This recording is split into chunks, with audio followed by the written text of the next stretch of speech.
En primeiro lugar, falamos, como lles dicía, da proposta da Comisión Europea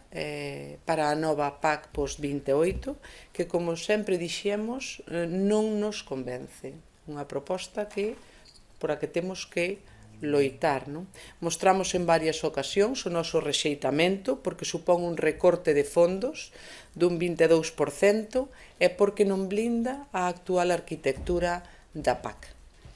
Actualmente temos eses dous piares, dous fondos que garanten a sustentabilidade do noso rural. Por un lado, as axudas directas aos produtores e, polo outro, os fondos destinados ao desenvolvemento rural. E estes últimos non quedan garantidos na futura PAC, dado que pasarán a ese saco común de financiamento con outros recursos para, por exemplo, a defensa ou os asuntos sociais. E será cada Estado membro o que decida como repartir ese fondo. Algo que non podemos permitir porque consideramos que os recursos para o medio rural deben de estar claramente definidos e diferenciados de outro tipo de fondos.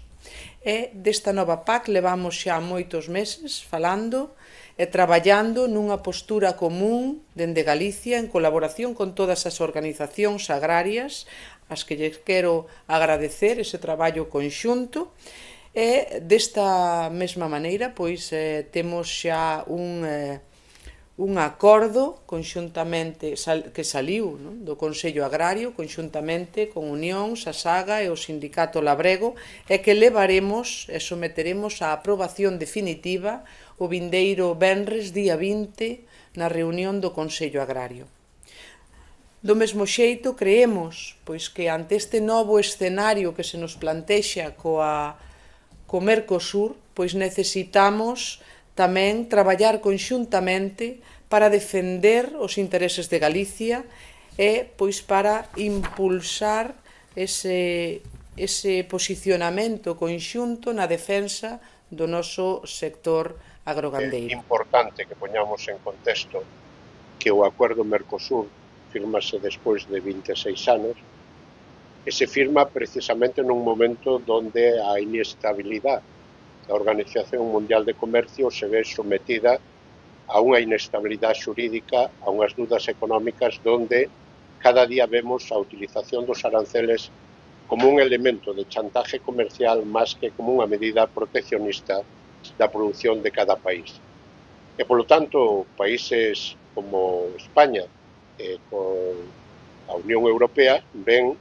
sometida a unha potencia mundial na exportación de produtos agroalimentarios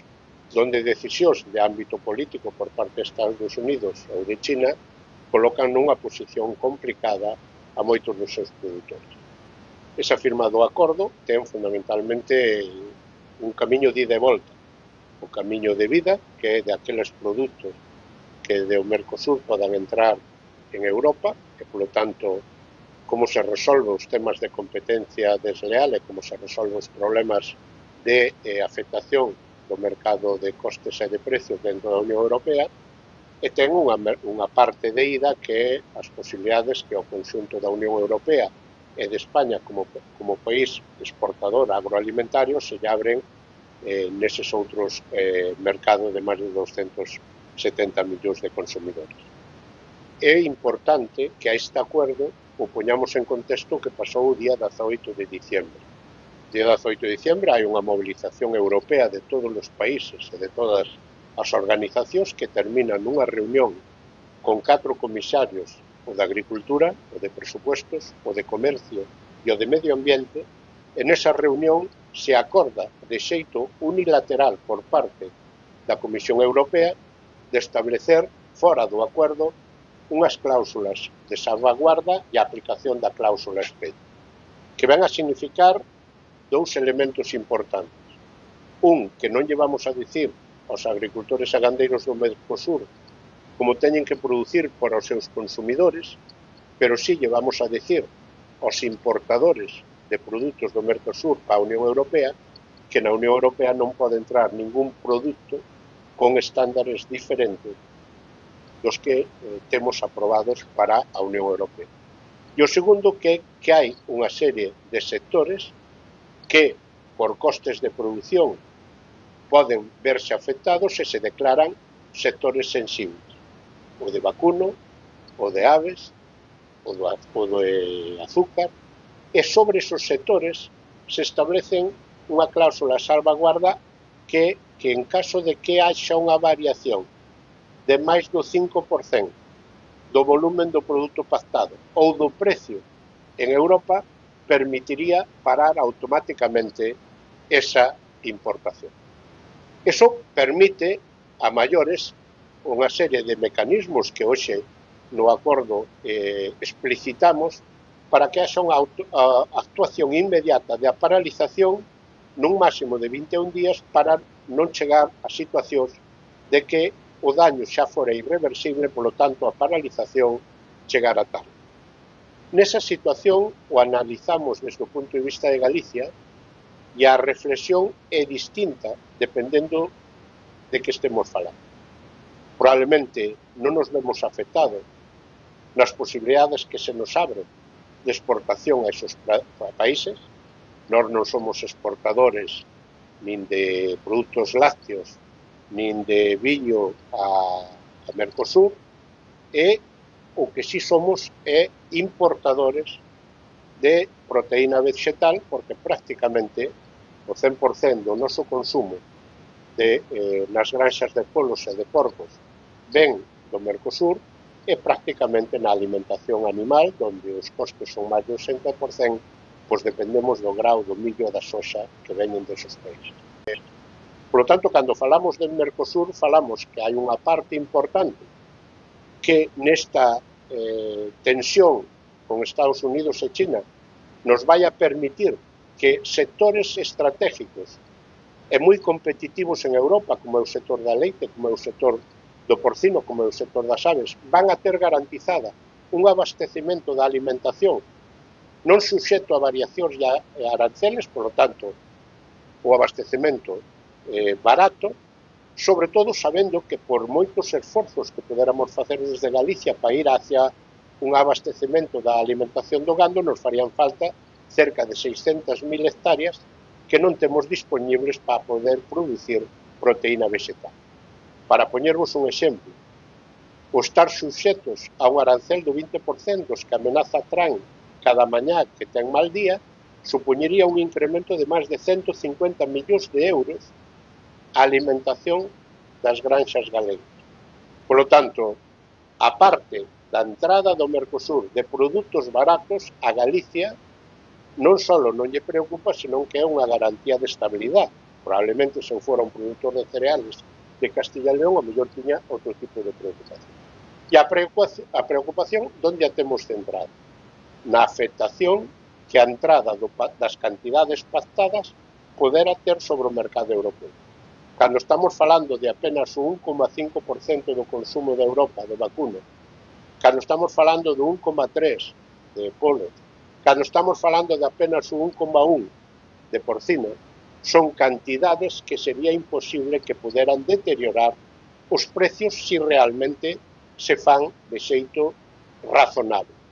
E cando digo de xeito razonable, que as cantidades non son importantes no volumen, pero claro, se as metemos todas na mesma semana e no mesmo país, si se produciría unha distorsión. Por lo tanto, da aplicación práctica e do que estamos falando hoxe, é que eu quero desde Unións Agrarias agradecer o compromiso da conselleira, pero o compromiso da presidencia da Xunta, que considera que é un tema que afecta ao conxunto do goberno, que afecta ao conxunto de Galicia. E, por lo tanto, a parte de exixir públicamente á Comisión e ao Ministerio que poñan en marcha as ferramentas pactadas, establecemos, con base ás competencias propias que ten a propia Xunta de Galicia, ese observatorio, ese seguimiento, esos controles dos produtos que podan vir nese país, para que haxa unha actuación inmediata, como digo, para poder desde aquí pedirlle á Unión Europea a aplicación e a actualización desas cláusulas e evitar esos efectos que a posteriori, pois, desde que te mataron, pois non vamos a resucitar. E logo, vamos máis alá nun compromiso adquirido que é traballar primeiro e ter unha dependencia cada vez menor deses 3,5 millóns de toneladas de cereal e soja que importamos cada ano, son 750 millóns de euros, aproveitando as terras que poden estar abandonadas ou aquelas de explotacións que podan ir abandonadas. E protegernos naqueles sectores que somos deficitarios, como somos o leite, para que Mercosur sirva de aliviadeiro para aqueles excedentes que de non encontrar no mercado chino por aranceles podan ir ao Mercosur e non descargarse sobre un país deficitario como España que podían distorsionarnos o sistema de precios que neste momento podemos ter de leite e de carne. Somos conscientes de que todo o que é un cambio importante xenera incertidumbres. Acordémonos cando estábamos falando da entrada na Unión Europea ou da posta en marcha do sistema de cuotas que se xenerou unha situación de incertidumbre que de boa fe moitos gandeiros compraron. É certo que cando pasamos dos sentimentos e lle poñemos números ao acordo, vemos posibilidades de que este acordo, que as ferramentas que nos notamos e que as que pedimos e que a Xunta está disposta a poñer, non deberá xenerar unha alarma e si xenerar unha oportunidade, porque eu creo que temos que seguir sacando e presumindo do sector lácteo que temos, que é tremendamente moderno e competitivo, do sector da produción de carne, unha carne de calidad que termina non tendo que verse abocada a competir por precio, ou a un sector do viño que naqueles mercados que se van abrindo se coloca de forma importante. Por lo tanto, non temos complexos de ser competitivos no sector agrogandeiro e si temos a oportunidade, como país, como España, como Unión Europea exportadores, a abrirnos a novos mercados e non estar chantajeados no día a día por a política de Estados Unidos e de China que na súa guerra comercial terminan utilizando como saco de boxeo a Unión Europea.